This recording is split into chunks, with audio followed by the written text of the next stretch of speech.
Whoa, you zoomed in and there was my enormous face right there in the middle of everything. That's generally how these things go, Alphinius. And you have a kitchen behind you. I do. So here's the tale. I don't know why I'm talking all of a sudden. Here's the tale. So I went to book our hotels at GaryCon, and my credit card that I was going to book it on was expiring past the date of the stay. And so I went through the whole process of booking them, and then Colt, our other boss partner, whatever, he got his new credit cards. But at that point in my mind, I had already booked the rooms at the hotel. But about a month or two ago, I went to go check just to make sure. I always do a double check, as is wise. And I discovered that I had booked your room there, but I had not booked rooms for me, and Lawrence and Adam. And so luckily I found an Airbnb, like a super cute Airbnb that was like about 7 minutes away from the convention center. Perfect. So I booked it. And then as soon as humanly possible, when it turned out that you were not going to be able to make it, I kicked Lawrence and Iad out of the Airbnb and said, you go stay at the hotel so we can have this nice, cozy place all to ourselves. So that is the tale of how we ended up in our own private, wonderful Airbnb. And I have to say, like, I always thought staying on property, like, I mean, I do still love staying on property there. The Grand Geneva Resort is beautiful, but I gotta say it's quite peaceful. It's quite peaceful off property too. So there's very limited rooms at the Grand Geneva. The only big hassle is the parking. This year has been controversial with parking because it's the year they introduced paid parking. Yeah, they did paid parking. Yes. Yes. So we don't have to pay for parking because we are vendors, so we get a nice little code. And if you stay on property, and I think the stay on property people, right? That was the goal. The goal was to try to, I think, probably, because people do show just for the day. They come in for the day, and obviously the hotel wants revenue. You know how this goes, Mandy, right? Yeah, so it's capitalism. It is what it is. But I think that the GaryCon people are handling it with grace and as best as they can. But also, I could understand the frustration with having to spend extra on top of everything else. But absolutely. Anyway, but yeah, how are you feeling? I am better. I am pretty much back to myself this morning. So it was not what I feared, which was the disease that was running around the office, as you know, and little Corinne just had it and Mike had it, where it was like a 4-day ordeal. And you actually got sick to your stomach, which I did not. I only had the gooey goo of the thing, that quite a bit. There was a lot of goo. Just no details. A lot of tummy cramps and goo, cameraman. So, is this how you came up with Gooey Cube? You got sick one weekend and it was just like, I remember, Camera Mandy, that the aftermath of COVID and going to Gen Con and having that fatigue that is my worst con memory of all cons that I've ever been. Because I can't believe that. I mean, but you know what I love about that Gen Con was it was what really solidified us as a community, I feel like. So I did not go. So at that point, you have to understand what we went through was that in 2020, none of our clients had work for us because everyone was shut down. And so we went from having to be very slow and then having to ramp up really quickly to service all of the clients' needs as everything was reopening again. Yeah, suddenly as things were reopening, it was madness. Yeah. So we were working 60, 70, 80 hours a week, and it was beyond exhausting at that point. Then you got COVID. And you absolutely begged me to go. And I was like, Kim, physically, I'm just so exhausted at this point. I need to just rest this weekend or, because I have bipolar disorder and it's very important to make sure that you stay regulated. And that's just an important thing is to take care of yourself sometimes. But I went, cameraman. You went and were crazy. Anyway, so Miss Goo was worried I would get COVID again. I said, no way. Once you got it, you got it. So, because you had gotten it from a convention a few weeks earlier. Right. So, what I was saying about that though was that was really the con where the community stepped up because it was you and Allie. I think were the only two out there. Mike was still too sick because he had also gotten COVID and it had been really bad. And the community just surrounded you guys. They did. Helped build up the booth, and ran the games. Like that was the year that Casey was like, we can do this. We can run games. And we had a game room right up, right so close to the exhibitor hall, and so um, much positive feedback about our games and all. I mean, yeah, it was what a wonderful thing that, way to make me remember, Cameron Mendy. This is very nice. I'm trying to turn your bad memory into a positive memory. That's So right. yeah. Well, it really wasn't. I mean, it wasn't. It was Yeah. just because of the fatigue. I was basically at the booth sitting down the whole time, and I like to stand up the whole time, and I could barely. I stand for a few minutes. I have to sit back down. And I sat on my computer. Remember that, Cameron Mendy? There was a destruction. Oh, I do remember that. Yeah. Destroyed my computer.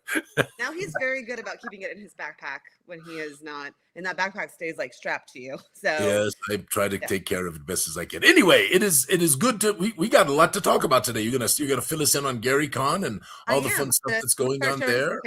I grabbed a bunch of social media and a bunch of pictures.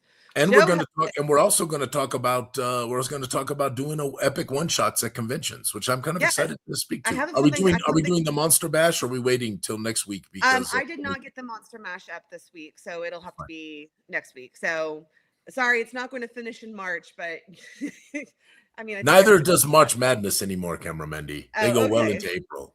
Sounds good. Okay, this is Jeremy. So I'm going to start. So Joe McComb has been amazing at going and getting pictures of all of our Game Masters. So here's Jeremy running, I believe, Shades of Loss or Truth Lies Cold. I'm not sure which one. This is our friend Rick, and I think he's running Silence of the Grave, which hasn't even been released publicly yet because it's in the Gloomport. How is the Gloomport coming? Are we close? Very close, Cameron Mendy. They're in the final. So Ed and Carrie and Macy have been pretty locked up until we left for Gary Con. Obviously, now it's just Carrie and Macy have been locked up in the conference room because the final. So as you go through this production, just so everybody knows, right? There's a few things you really leave to the end. So like if you were to look at our manuscripts as we get very close, what you will see is things like handout XX, portrait XX, the location as XX, because what you want to do is at the end, when you're compiling all that stuff and putting it into order and all of that, that's when you want to do the numbering. You do not want to number ahead of time, because if you number ahead of time and something gets added or something gets taken out for one reason or another, now you have to go back and do all the renumbering. So that is the last phase. And basically numbering the map right now and doing all of the numbering of those things and doing a final proofread check is where we are. And then we're going to press. Which is amazing, Cameron Mendy. I'm so excited. I think everyone's excited. We're very, yeah. Well, you've seen the feedback on Darkenhaven. People are, I know. People who just love it. Gloomport's, I think, even heavier, and I think that it's more unique. So the Darkenhaven Gloomport combination is magnificent, right? Yeah. And Ed Green is my hero, and many people have heard this tale. But really, the Gloomport is inspired from Skullport, right? And Skullport was really a den of thieves, and Gloomport has that. But Gloomport really is part of the city, and it has lots of nefarious things going on down there. And of course, there's Genzicon Citadel. This is how the tale grows in the telling, right, Cameron Mendy? Right, the tale grows in the telling because all of a sudden we're talking with Peter Atkinson and we want to do a tribute to you, Peter, and to Gen Con. And all of a sudden, Genzicon Citadel goes in there. But dang it, Cameron Mendy, why is there a castle in there? Is it used? Why would it be used? It wouldn't be used for anything. Who's going to put siege to the inside of the Gloomport? They're going to put siege to the outside. So So all these questions go through your head, and you're trying to make something real, right? And all of a sudden, the Farthen Deep Passage comes to mind. Because the Farthen Deep Passage, of course, is an underdelving tunnel, massive, where a lot of trade comes from the deeping realms, right? And it comes up the Farthen Deep Passage. But what else could come up the Farthen Deep Passage is armies. And so you build the Genzicon Citadel not to protect the Gloomport from the outside, but from beneath.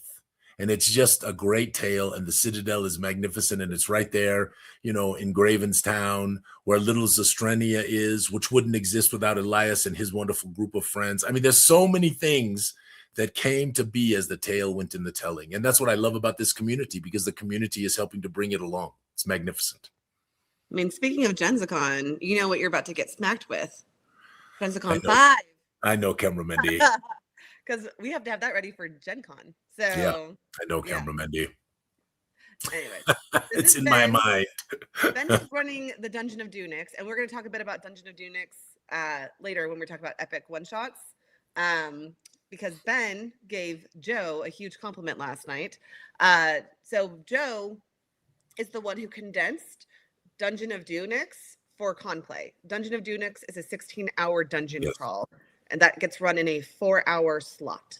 And it could really, Dungeon of Dunix could go actually 20 hours with a little more exposition on the part of the game master. I think it's very much could be a 20-hour adventure. So to get it down to 4 hours and have it work, that's impressive. And what Ben said was that the materials that Joe prepared for Dungeon of Dunix was the best con prep he's ever had before. And he said that to Joe, who was standing, and Joe's face glowed. He was so excited. So I'm gonna show Joe's document about how he prepped this. So, and Joe is absolutely fabulous, right? I mean, what a wonderful friend and a part of the Gooey community. And there's a couple more of our wonderful friends and part of the Gooey community. So Jim and Paul, this is my table from last night. Jim and Paul sat. Jim, Paul, Chet, and David all sat, who are part of our Gooey crew. We had a number at GaryCon. People start no-showing at games, and so I had a wait list of Gooey people who were like, "Can we sit at your table if blah blah blah blah blah?" I was like, "Sure, just come and we'll see." So I had 4 Gooey people and then 2 new people, Steve and Skylar. Anyway, at the end, so Chet brought these. Well, I have better pictures of them, but he brought the fire snails. So the fire snails have ended up on a lot of people's tables at the end as like fun monsters. So I had to, of course. I mean, that was a really cool thing that Chet did, and what a fun thing that he did, and it really. And they that like they're gone. They're like. Oh yeah, and if you'll pardon my pun, it really caught fire. See what I did there, Cameron Mendy? Yeah, people love. I mean, there's a lot of trinkets around GaryCon, but like some of them you can see that sit there for a while. But the fire snails were gone like crazy. So anyway, here's Adam, Rick, and Roderick. This was yesterday morning. Yes, there's 3 more of my favorite people. Yes. Here, so this is a new GM for us. This is John, and he is really good friends with Joe Ingenito, who we've had on GMZ before, and he worked with Joe at Sagaverse. So so he game mastered his first Gooey game last night. Okay, so these 2, Roderick and Timothy, they wanted to EO GaryCon for me. So this is the first year where I was like, okay, let's do it. And they have been awesome because obviously Alphinius was not able to make it out. So it was good to know that the game room has been covered. They've been awesome in making sure the game room is covered. Anytime there is a rotation shift between game masters, we want to be there to make sure, first off, that the game masters show up.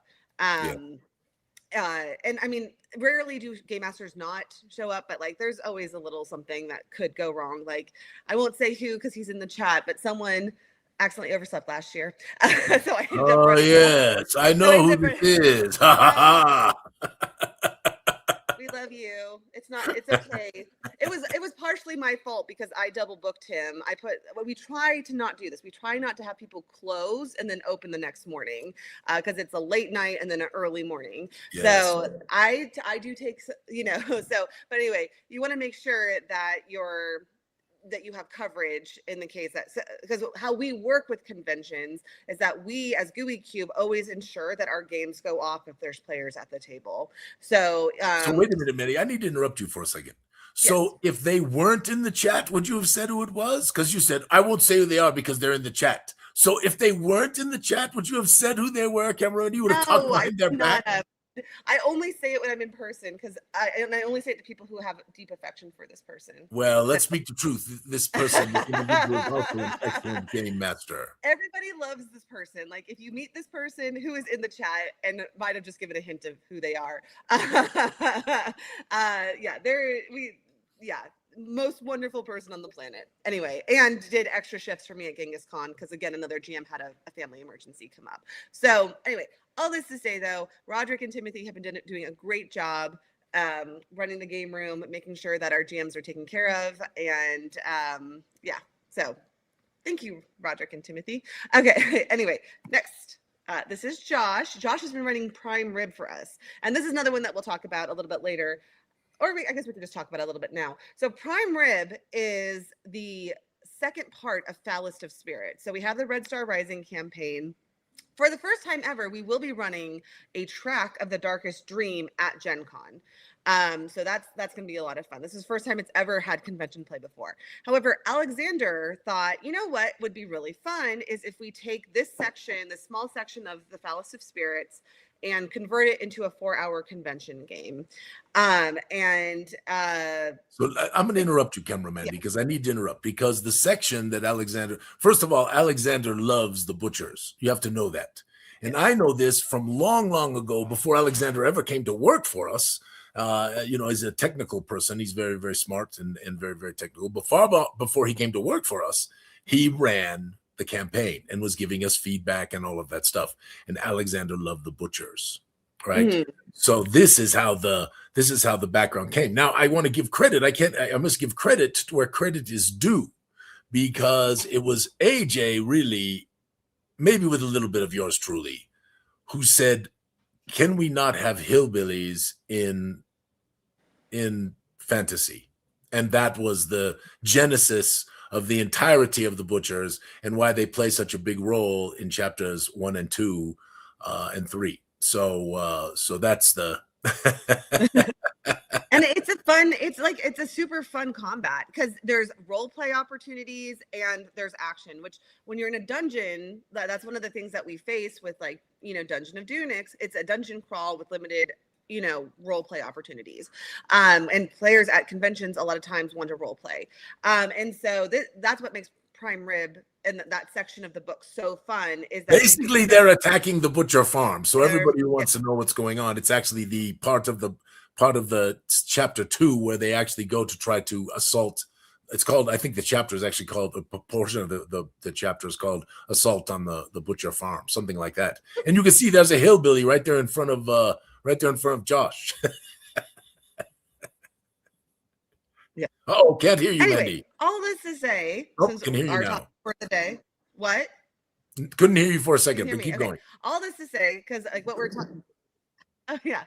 Since we're talking about how to make epic convention one-shots, is that sometimes just taking a sliver of like a broader story and finding like the right one can land really well. And then again, that's one of the groups of people who ran this or who played in this one literally shot over to our booth and bought chapter 1 of the Red Star Rising because they want the opportunity to get to do Prime Rib at their own table. So I think it's a good way to show what we got. Anyway, we can keep moving on.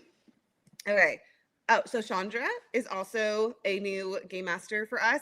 She was recommended through David and Chet, and they have this whole group of people. It's called like the Benchley.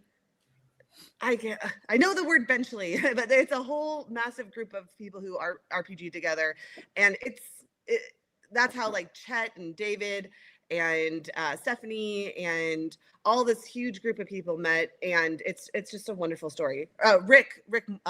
Richard Moore once sent me a huge email with all of the history of this group, and it's quite incredible. And they generally meet up at GaryCon, so she's doing great. And on the side there was Scottish Jeff.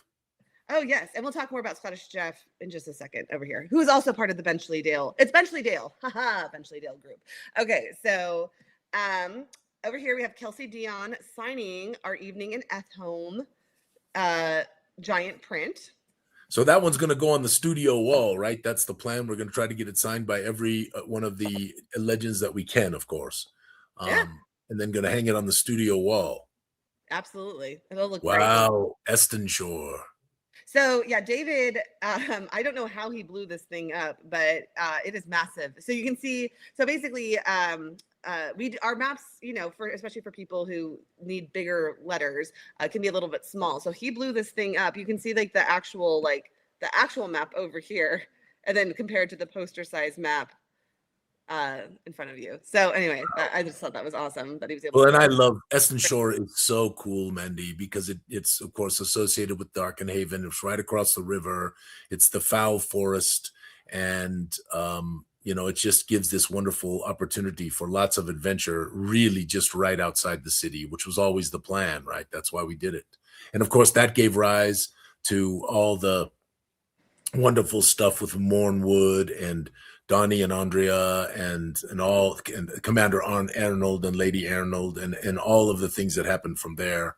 And Josh, of course, was big in helping with some of that. And it was really a wonderful, wonderful bunch of tales. You know what? I just got this idea for Gen Con, for our display at Gen Con.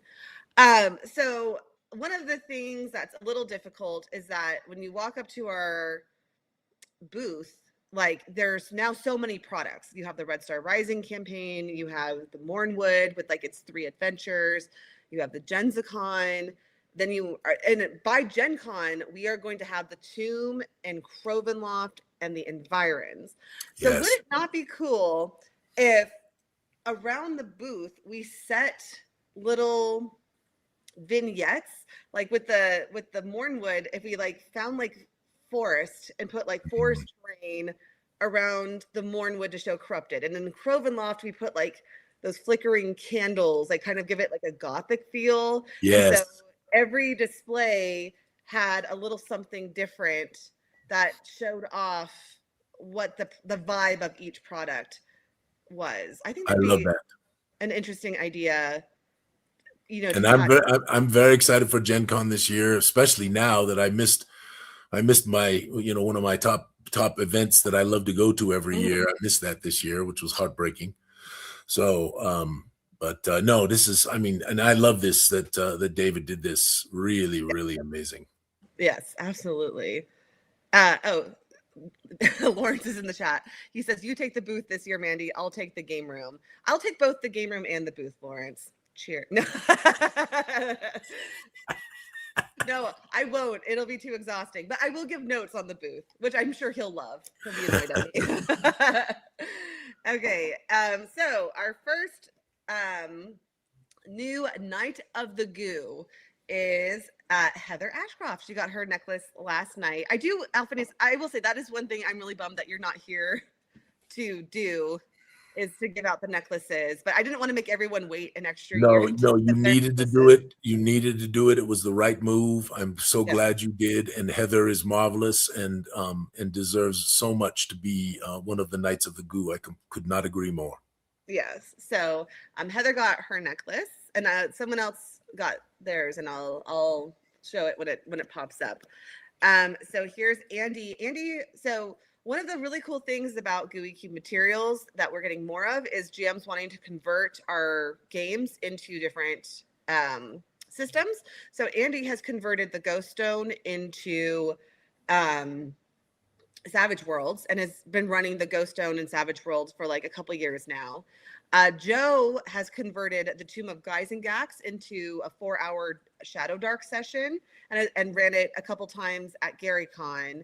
And then Rob Gustafson converted the Ghost Stone to run in Shadow Dark, and he's running 3 sessions of that this weekend. And so especially at conventions like this, where people are looking to try new systems, we let the game masters convert and show how easy it is for our stuff, which is very story based. So you do have the GM reference book, which has the 5e stats in it. However, we also have an entire other book that's pure story. So it's very easy to take that and just convert the stat blocks over for whatever system you want to try. And we let people do that. It's really fun. And yes. Harry says he's currently running Red Star Rising with Savage Worlds. In Savage Worlds, yes, he is. So, yeah. And he's a fantastic game master, to be sure, and a marvelous member of the community as well. Yeah. Okay. Oh, this is a live stream that I did not know was happening. So Lawrence was over there with his cell phone, like swooping in and out while I was like game mastering last night, and I had no idea what he was doing because I was, trying to actually run a decent game. So anyway, at some point he's like, I am live streaming you, and I was like, okay. But I just wanted to talk about the impressiveness that I ran an entire game and everyone kept it serious when my hat looked like this. Look at this like gnome hat that I have on here. I'm liking the expression on your face right there, Mandy. And now you will die. Yeah. Anyway, yeah. So I had fun. I ran Dark Tides, and Dark Tides is like the easiest. And it's only like an hour and a half long. It's hard to extend that module out. It's very puzzle based, and once you solve the puzzle, if the players are struggling with the puzzle, then it takes a lot longer. But if they get it pretty quickly, which is a fairly easy puzzle.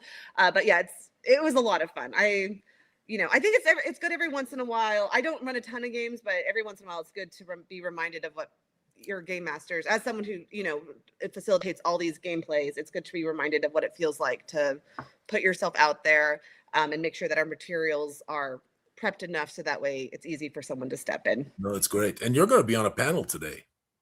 I am. I have actually 2 panels. So you were supposed to do the panels. I'm glad you're doing the publishing one. You have tremendous experience, of course, in the advertising world. You've done all this craziness together and the things that we've done over 15 years. And if people want to know about publishing, you can bring a lot to the table. This is hopefully represent, as they say, Camera Mendy. Yeah, so we have Publishing Your Fantasy World. That's at 4 today. And then tomorrow morning at 9, I have one about kickstarting it's just about kickstarting. So I'm looking forward to talking about kickstarting since I know a little bit about Kickstarting. No, I'm just kidding. We know a lot about kickstarting. So yes, we do. And how to be successful and crowdfunding, Camera Mendy. Unless it's being sponsored by Kickstarter. It specifically says kickstarting, but I will be advocating for probably switching over to just make sure it's not sponsored by Kickstarter, because they've done a good job for us. We don't want to beline them if they're the ones sponsoring it. I doubt that is the case. I don't think you never know, cameraman. Okay, sounds good. Yeah, I won't go to the Kickstarter panel and be like, yeah, so backer kit. Okay. Next up, this is cute. So Lawrence wanted to play in a game, and so I think David ran an impromptu one for him, and I think they had like a great time. So this is the bar area. I mean, literally, it is just. I totally miss not sitting in there and getting plastered, cameraman. So last night when I was trying to find Heather to give her necklace, I walked in there, and it felt really odd to me to be there without you, because normally you're there and you're surrounded by all of our friends, probably singing Myron the Ugly Troll at least 5 times throughout the night. So that was a little bit of a heartache for me, but yeah. So next year, Alphinius. Next year. So right across from us is Noble Dwarf, and they make these incredible 3D printed like sculpts. And there's one I've been eyeing all weekend. It's like this huge shield with a dragon sticking out of it. However, the dragon has like a steampunk hat on it and a steampunk vibe. And I was like, Adam, how are we going to walk away not buying that this weekend? But I've been good and I haven't purchased it yet. Anyway, but with that said, Mark from Noble Dwarf lent Lawrence this giant dragon mini to play Tower of Gygax with his whole crew. So fabulous. Yeah, it's awesome. Fabulous. Here's Paul ran a space type game, and of course he brought snails. So it is interesting how snails have infiltrated the gaming space, in my opinion. I think it's because of us. No, I know it's because of us. Yeah. Anyway, and here's Lawrence running his Tower of Gygax. Is that kid about to blow a spitwad at him? It does look like it, but I think it's a pencil. But that is, I hadn't even seen that in the original. Listen, Mandy, you need to give this to one of the designers and have a little thing coming out and hitting Lawrence right in the head. Yeah, just ding. That's hilarious. I love it. All right, here's a great look. Rob as Alphinius Goo, the cousin Alphinius of Goo. Now, in fairness, there was someone else who came up with Alphinius, and I can't remember who that was. It was. Yeah. I think it was Geeky. Was it Geeky? Alphonius, but this is Alphonio. Alphonio, So, one of the cousins. yeah. Your entire family extended tree. Obviously, Rob is another one of our amazing game masters. He's the one who's running Ghost Donuts Shadow Dark this weekend. And here's Skip. Skip is great. Skip has been game mastering for us since like I think 2021. So good. Reliable, just wonderful.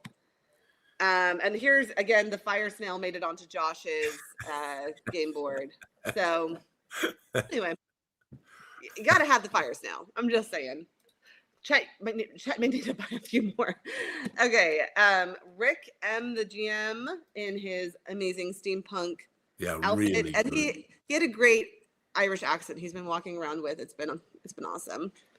And here's me. My hat looks a lot better in this picture that Chet took than in the.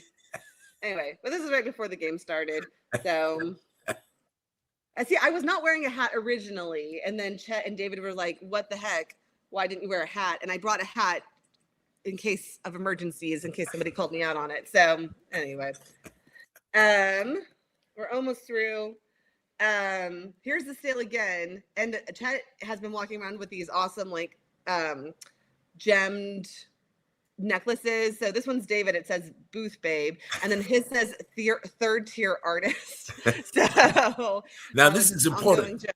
This Booth Babe is hot, Camera Mendy. You see what I did there? You see what I did there? Very nice. Yes. Very nice. Lawrence really wants one of these. So he didn't get one yet? He couldn't find one yet? No. He wants the necklace. Oh, the Booth Babe. The gaudy, yeah. So Chet has an idea about what he's going to do for that. So we will see. And here's Scottish Jeff receiving his necklace for the Knights of the Goo. So Scottish Jeff has been Gooey for a long time. He is always in our stream chit-chatting, and I don't think he's watching this morning because he is out at GaryCon enjoying the day, but has been a wonderful friend of ours for many years. Jeff is marvelous and such a dear man and so kind and fun and interesting and just a joy to be around. I am so glad you did this. Yes. So next up, this is a great picture of not all of our game masters, but a number of them. We had a little game master meeting just to go over everything for the convention. And at the end, we took a nice shot together, which we don't normally do. So yeah. I didn't see that this morning yet, Camera Mendy. So that's what a great picture. This was like Wednesday night. So, but you were dealing with all sorts of madness. So yeah, it's a great picture. Okay. Harry has designed a whole horde of mounts. Yes. So here's the deal. So everyone knows this. I love a lit RPG series called The Wandering Inn. In them, they have a race called Antinium, which are like ant people. They talk and are great fighters, and it's all very interesting. Anyway, though, but they would never be allowed. They would never allow someone to mount them and ride them as like a horse. But anyway, I do love the creativity here. It's like a Western. Yes, Western themed. Yeah, very cool. Yes. So, okay. Sorry, now I'm just getting into regular social media. I've seen this going around Facebook and I think it's hilarious. I laughed my butt off the first time I saw it. Heather always is coming up with really good ones. She always comes up with good ones. For sure. So Sauron married to Frodo Baggins, January 10th.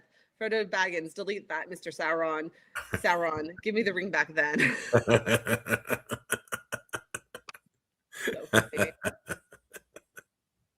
Oh, and here's the snail again. I had to post this because the fire snail with the kitty, which is too cute. Anyway, this is very cute.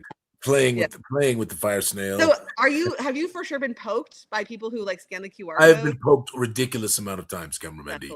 I am about to retaliate. It keeps coming up with notices. Smurg Mergelstein and 14 others poked you. Ferg Dinglebot and 13 others poked you. Yes, I keep getting these notices. Yes, it is ridiculous. And of course, I'm laying in bed and I'm feeling poorly and I'm checking my phone, and all I keep getting is these messages of people poking. Isn't Laura's image is magnificent? Yes. I have Laura's and I have, I believe, Miranda's image. So yeah, Miranda's is great too. And yeah. we just got Kalia's. Have you seen Kalia's yet? I have not seen Kalia's. Just came in. Kalia's all about cheese. You'll see it when you see it. Okay, we'll have to show it next week. I have not seen it if it's about cheese. That's hilarious. So this is Laura. She's doing content writing for us, and which is different than content writing is not for the agency generally. Yeah. Yes, but what content writing is like very boring. It's like it's not fun Gooey Cube writing an adventure. It's literally writing for SEO. It's writing for robots is what it is. Trying to get people to for search engine optimization to get to our website. So she does a great job. She's been a great addition to the office. And Miranda here looking fierce. She is awesome. Yeah. So and Miranda is coming in to become, I mean, again, agency work first, but she is going to be managing a lot of Gooey Cube's timelines, our production schedules, and all that good stuff. So we're loving Miranda. She's doing a great job. Yes. She very sweetly sent me over a template for Goo Morning Zyathé. I was like, okay, so use this for like the description and stuff like that. I've yet to actually do it. I'm like, Miranda, like low budget. She first tried to get me to but I might amp this budget on this thing. You know, I've been talking to folks who want to participate. There's things that people want to do. There's all kinds of things that are out there. And, you know, somehow we keep an audience. I know. I don't know how we do that. You all are magnificent. Thank you for being with us on Saturdays. Yeah. I'm a bit curious. You've been talking about this for like 3 years. I know, Mandy, but you know, the thing is, here's the thing that everyone, you know, I tell everyone all the time, you know, that you must feed the horse, right? And the horse is the agency. And if we don't do that, right, then we don't have Gooey Cube. And Gooey Cube, of course, is as much a passion project as any passion project I've had in my life. And it's cost me a lot of money, but it's also cost Mike and Colt a lot of money. So, yeah, I'm trying to figure out how to help them a little bit, but it is such a wonderful thing, and it has enriched my life. You know, here I am moving on 65. You know, next year, Camera Mandy, and this since 2018 has been such a wonderful enrichment for me, and I've met so many glorious and wonderful people. And done so many fun things. And I know you feel the same, you know, because you work your ass off too, you know, and hard. I mean, y'all don't know, maybe some of you do, how much Mandy puts forth, not just for the agency, but she does. She's fantastic for the agency. Very, very skilled, creative person. Really good, you know, and I am a good judge. I am good to be able to judge that, but also just her efforts for Gooey Cube to make Gooey so special. And I love you, Mandy, and I appreciate you so much. And well, shucks. Well, thank you. Anyway. Okay. Well, we can move on from all that gushing. Okay. All right. No more gushing. That was our last social media. So you could have used the template here for marvelous how to run a really good one shot, right? You could have. What do you mean the template? You know, so you could have brought some kind of a template thing or put it out there. And God, my face looks huge on my screen. I know. Well, I moved us. StreamYard's being a little here. I know. I'll sit back a little bit. So I brought a template. I brought oh, you did. I brought Joe's breakdown of the Dungeon of Dunix to show to everyone. So, but first, let's just give a high level overview of what we do at conventions for people who haven't been to one of ours before. So basically, we have a group. I want to say of about 100 to 200 game masters who have game mastered for us before, and like recurringly game mastered for us at the conventions that they're able to go to. And so the three conventions that we run games at are Genghis Con, Gary Con, and Gen Con is like the massive one that we do just hundreds of games at. And so we're going to talk obviously about Gooey Cube one shots, but obviously there are ways to, there are hundreds of thousands of games that get run at conventions every year. Gen Con alone, I mean, I should have brought the stats that Carrie gave me, but it's like 25,000 D&D games, I believe, get run at just Gen Con alone. Anyway, so, but we're going to specifically talk about Gooey Cube because we're experts on Gooey Cube. So we do a few different kinds of games. So we have one shots where it's a 4-hour slot, or sometimes it's a 2-hour, like Dark Tides Night that I ran last night it's like I said, it's hard to stretch it into even 2 hours. So that's like more like a 1.5 hour to 2 hour game.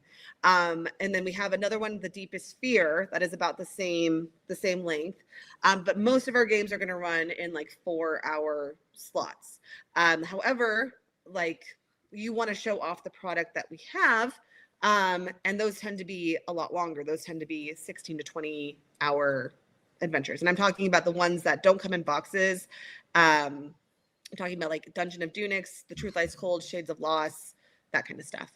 Then we have things called tracks. And those are continuous games that are played with the same players and the same GM over multiple sessions. And so, like I said, The Darkest Dream is going to be run as a track for the first time at Gen Con.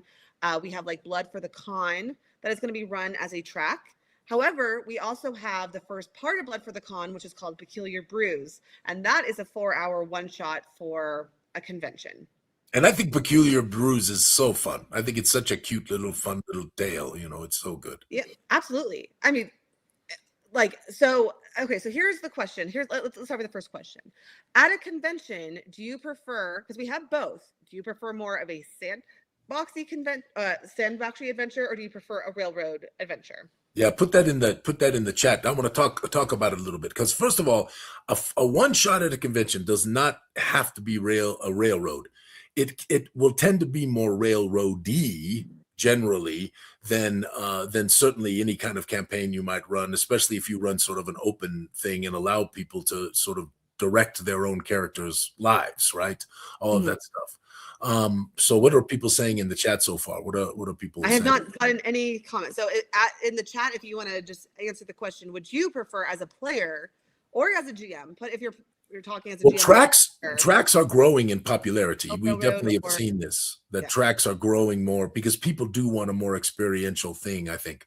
And one shots, by the very nature, they tend to be more lethal. They tend to be more at times silly. They tend to be silly's unfair. There's just more humor and more laughter and those kinds of things because people are not so invested in their characters. It's hard to build intensity, all of that kind of stuff. Alexander perfectly encapsulated this with a comment. He said, conventions is more like beer and pretzels type of gaming versus, a meaty hamburger, meaty steak. Yeah, a meaty meal. That's exactly true. Okay, so we got some good comments. Okay, so for conventions, I like railroad, especially with multiple games to attend. And sometimes because you don't want to make so many decisions. Like you're surrounded by people, it's loud a lot of times in these rooms. So I definitely understand that. And like Dark Tides Night is 100% a railroad. Like, yes, it is. No question. No player choice. Like if they try and leave, they end up right back where they were until they solve the puzzles. Okay, so Harry says the more sandboxy, the few encounters you can have. And that is true because you are letting the players make decisions. There's a lot more adjusting on the spot. Absolutely. And it's harder to just place stuff. I think con games have to be more structured because of the time limit. Absolutely. I agree with that.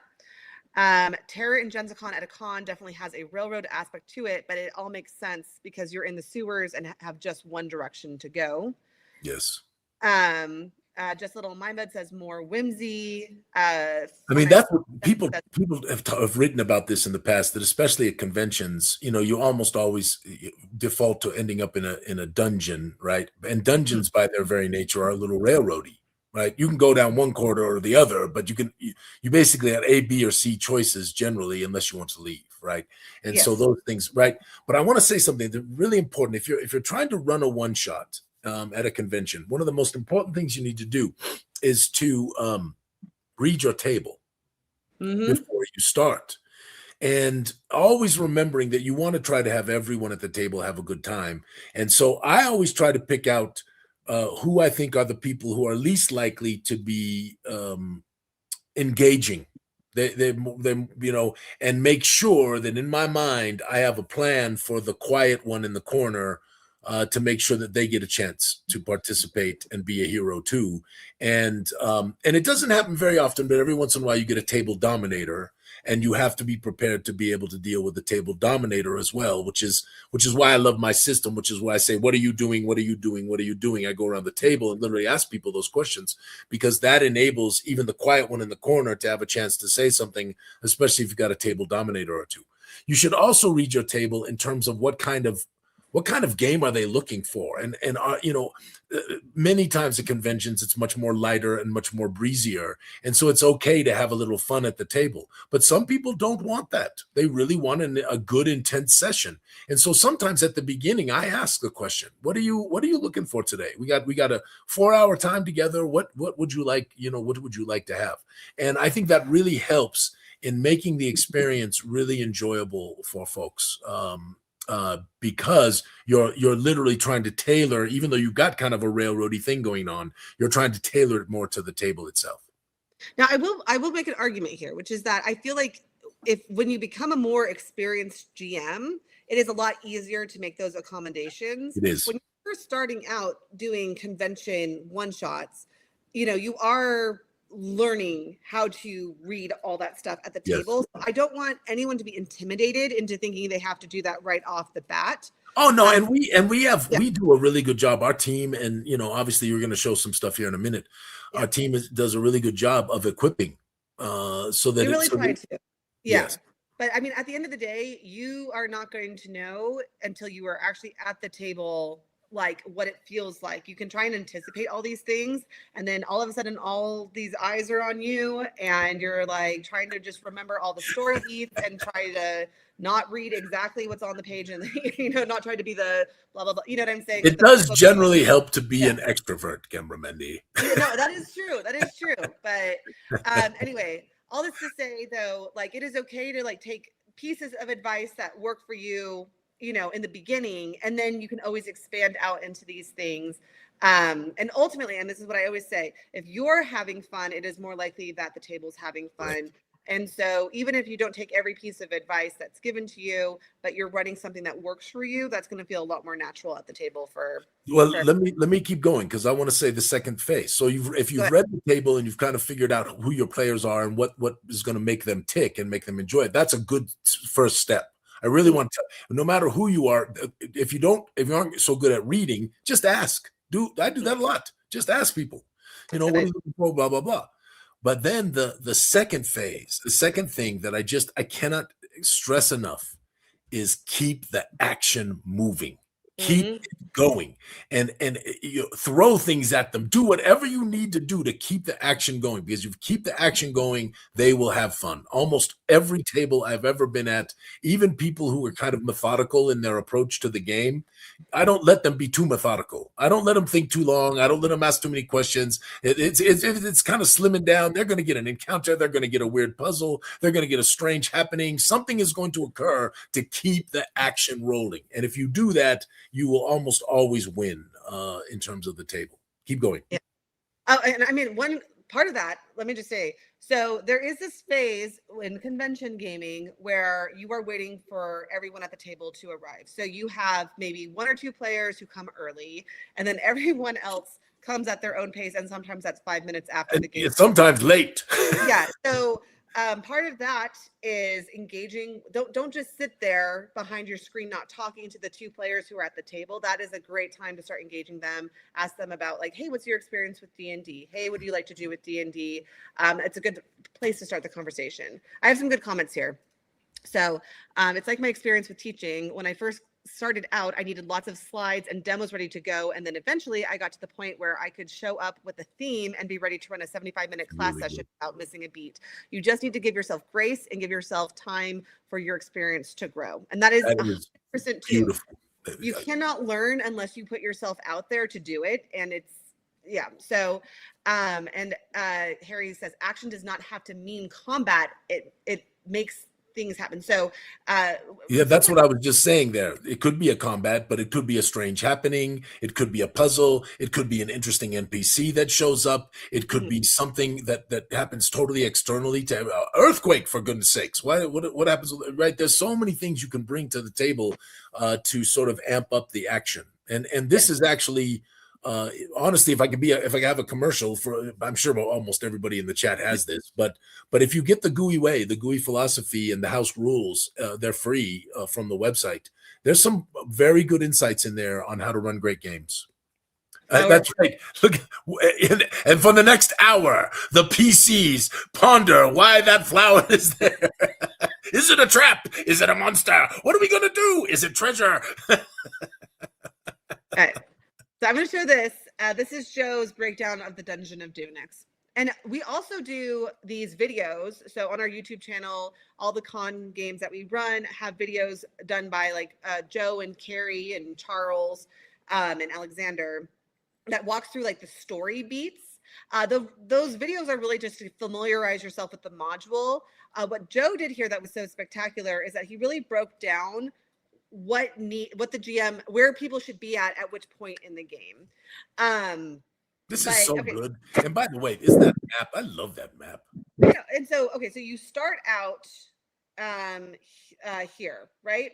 And so there is a point, like you're going to walk through these rooms. I love the bioluminescence, by the way, in these rooms. I think it's awesome.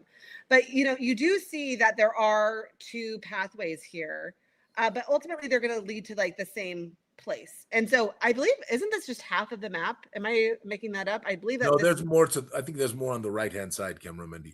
Yeah. And so basically the first step to like making this a con game was cutting out half the map. And it is very important when you are modifying any module to a con game or just for a one-shot at your table that you do not need to run every encounter that is written in the book. That is where it's going to get messy. So you're going to have to pick the combats that are your favorite and you're going to run those ones. However, this is a great point to give people player agency in the book because they can choose which path they want to go. They can choose to go this way or this way. That doesn't mean that the encounters necessarily need to change. Like you can pick the encounters that you want and place them at different points in the story. So there is a final battle that happens, like an epic final battle. And basically they move that from the end of the 16-hour adventure to the end of the 4-hour adventure. And that's how they get their final conclusion. And this is one thing, when we are condensing for cons, you always want to give them something satisfying at the end, even if it's, even if it's a wipe. Even if it's a wipe. Yeah, exactly. Battle that they got wiped. Those are the most fun. Everybody. The most I ever hear of any con game is that they TPK'd. And this is what I ask. Did you feel you deserved it? Did you feel like you deserved to be wiped? And like whether they did or they didn't, they have a lot to say about it. So one of the most fun games I had at a con, we did not win. We lost. And I had a character and one of the other people at the table had a character, and we were the only two to escape. And I came out with 2 hit points and he came out with 1. And we actually escaped. Of course, our whole party, the rest of the party was destroyed. And but because we escaped with an item that was what we were trying to get. So we did achieve the objective. We just lost 6 people in the process. You see, and what Alphinius just talked about is exactly what I'm saying. Is people have a lot to say about that moment they almost escaped. I agree. I think that's honestly. I mean, you don't want to overuse it. You don't want to almost die in every single. No, and so sometimes if they've earned it, if they've earned a great victory, then make it a great victory. Yes. So, anyway, okay. So then, this is interesting what my computer's doing. Okay. So then, it's showing pages 2 and 3. So basically, this is like the document that Joe wrote up really easily. So he wrote up like advice for short rests, advice for not so random encounters, which is like don't do not so random encounters in a 4-hour game. With that said, with Dark Tide's Night, which is like if you stretch it 2 hours, throw a couple more. Throw in all the not so random encounters, and then he put like here like maximum time elapsed 45 minutes. So basically, that's what I'm saying is he gave the game masters cues for where they should be at that point in the game, so they could pace it out correctly, so they could get to that final encounter by the end and have enough time to actually have a fulfilling end combat. Have we got some other good comments in the chat? Just want to check because I know you're looking at this right now.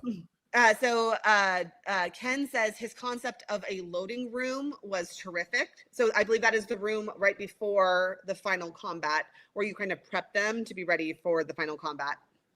He says, essentially, if the players have had no difficulty and have streamrolled the adventure, you can just add an extra encounter before the BBEG.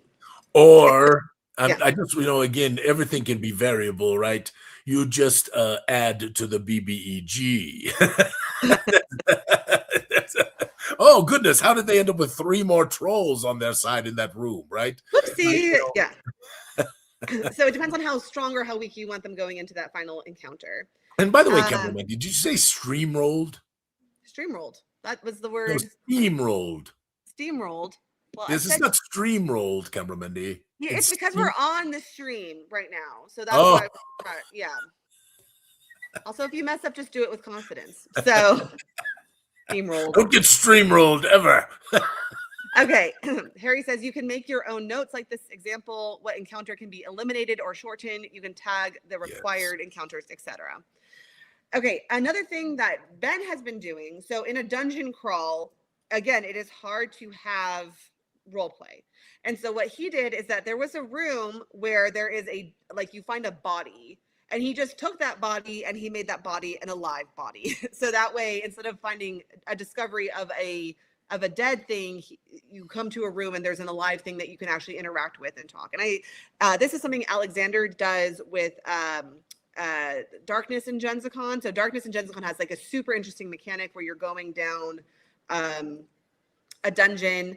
But what he does is he puts an NPC with the party, and he has it like the Emperor's assistant in Mulan, and constantly taking notes and being super annoying to the party, to the point where the party, he drives the party crazy, but it's fun for them to interact. And by the end, they want to kill him, and maybe some do. So anyway, but Roderick, who's I believe in the chat, had talked to Alexander, and he ran it that way. He's like, this is such a drag for me to run because there's just not as much role play there. And Alexander gave him that tip, and he's like, wow, that went so much better with adding in a character. And so I do think that generally speaking, a good con game does have balance between role play and action. So and then this is the last page, so it's not too long of notes, but it's enough to give guidance for a 4-hour adventure. But it definitely it gives the guidance, right? The adventure already exists. People can read the adventure. This gives guidance on how to run the adventure, which is fantastic.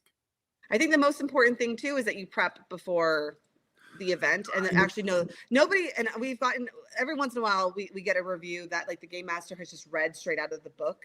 It is always best to know the adventure before. Mandy, that's not a best thing. I cannot tell you. I having played in so many games and having run far more games, and having run with exceptional game masters and having run with game masters that weren't necessarily quite so talented, right? The ability to do voices and all of those kinds of things.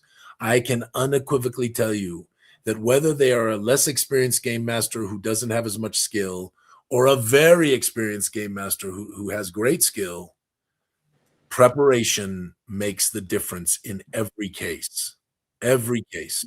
And when you are not so skilled, a less skilled, prepared game master, honestly, is typically far better than even a very talented individual who's just sort of making it up as they go along. Because for a while you can get away with making it up as you go along, but eventually you start running into problems unless you're taking notes and being very careful about your stuff, because things start not making sense. And that ruins the suspension of disbelief. Preparation, and honestly, for an experienced game master, preparation is not as hard. It doesn't take as much time. But a good prep will make for a great game, no question. Yes. Especially if while you're prepping, and this is important, don't just read the stuff. Think about, well, goodness, what could they do here that might trip me up? What could they do here? What changes might I have? What things might I throw in? Right, those kinds of things are part of preparation. So, Absolutely.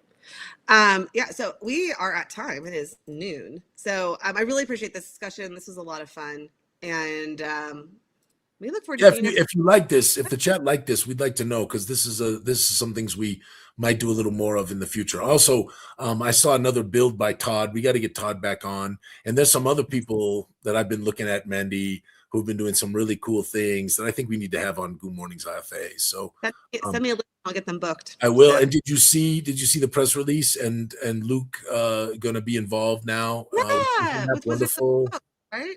Yeah, well, Wizards has changed their tune, right? And again, they're not perfect, and there's obviously things, and some people will never support them because of the debacle of a couple of years back. But the new regime there is really, I think, much more community focused, much more thoughtful about the community. Is trying to perhaps undo some of the things that were done in the past while still making money. I mean, you have to remember that is a publicly traded company, and they are about making money, right? That is their number one mission. They can say they got all kinds of other missions, but if you're a publicly traded company, it's all about the stock price, and the stock price is all affected by earnings. That's just the truth, right? But that the fact that they're bringing Luke back and Greyhawk and all of this stuff, I think is very, very cool. So hopefully we'll have a kinder, gentler Hasbro as we go forward, taking care of our games, these wonderful games, than perhaps we have had in the past. Oh, before we go, I wanted to show what we got. So as you know, every Gen Con we get a David Lee pancake something. Yes. So the first year we got Vent Dragons. Second year we got the Tia Pot, which is like the 5-headed plant dragon. Yes. Last year we got this thing called Taco Dragon. Anyway, this year we got like a mini Tia Pot, like a baby Tia Pot. So our Tia Pot like had a baby. So baby Tia Pot. Oh, Tia Pot. I know, except that there's only the one head, but I mean, I'm sure it'll spout. Yeah, they've got to sprout a few more as time goes on. They should. David should have done the little tiny bud faces coming off from the side. That would have been. Yeah, it's coming. The Tia Pot is coming. So anyway. Well, that's all I got, Camera Mandy, but it's great. You're having a great time. Yeah, but I will say 3 cons in 3 months.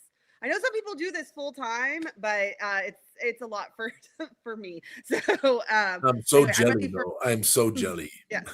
But I am ready for a little break before Gen Con.